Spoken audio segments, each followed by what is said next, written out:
നമസ്കാരം. മലയാളി വാർത്തയിലേക്ക് സ്വാഗതം. കേരളത്തിൽ ഇനി അതിശക്തമായ മഴ തന്നെയാണ് ഇനി വരും ദിവസങ്ങളിൽ ഉണ്ടാകുന്നത്. ഒപ്പം തന്നെ മുതലപ്പുഴയിൽ അടക്കമുണ്ടായ അപകട സാധ്യത പരിഗണിച്ച് കടലിൽ ഉയർന്ന തിരമാലകൾക്ക് സാധ്യതയുണ്ട്. തെക്ക് പടിഞ്ഞാറൻ കാറ്റ് ശക്തമായിരിക്കുന്നത് കൊണ്ട് തന്നെ ഏറ്റവും അധികം ശ്രദ്ധിക്കേണ്ട ഒരു സമയം തന്നെയാണ് ഇപ്പോഴുള്ളത്.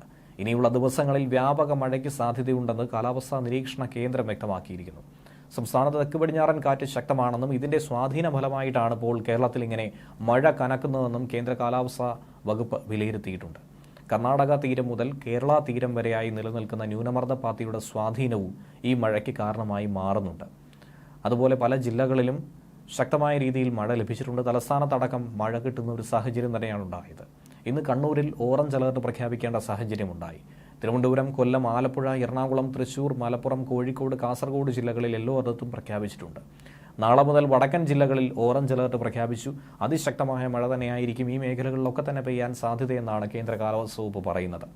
നാളെ മലപ്പുറം, കോഴിക്കോട്, കണ്ണൂർ ജില്ലകളിൽ ഓറഞ്ച് അലർട്ട് പ്രഖ്യാപിച്ചു. ഇതിന്റെ അടിസ്ഥാനത്തിൽ ശനിയാഴ്ച മലപ്പുറം, കോഴിക്കോട്, കണ്ണൂർ, കാസർഗോഡ് ജില്ലകളിൽ ഓറഞ്ച് അലർട്ട് പ്രഖ്യാപിച്ചു. ഞായറാഴ്ച ദിവസം പാലക്കാട് മുതൽ കാസർഗോഡ് വരെയുള്ള 6 ജില്ലകളിൽ ഓറഞ്ച് അലർട്ടാണ്.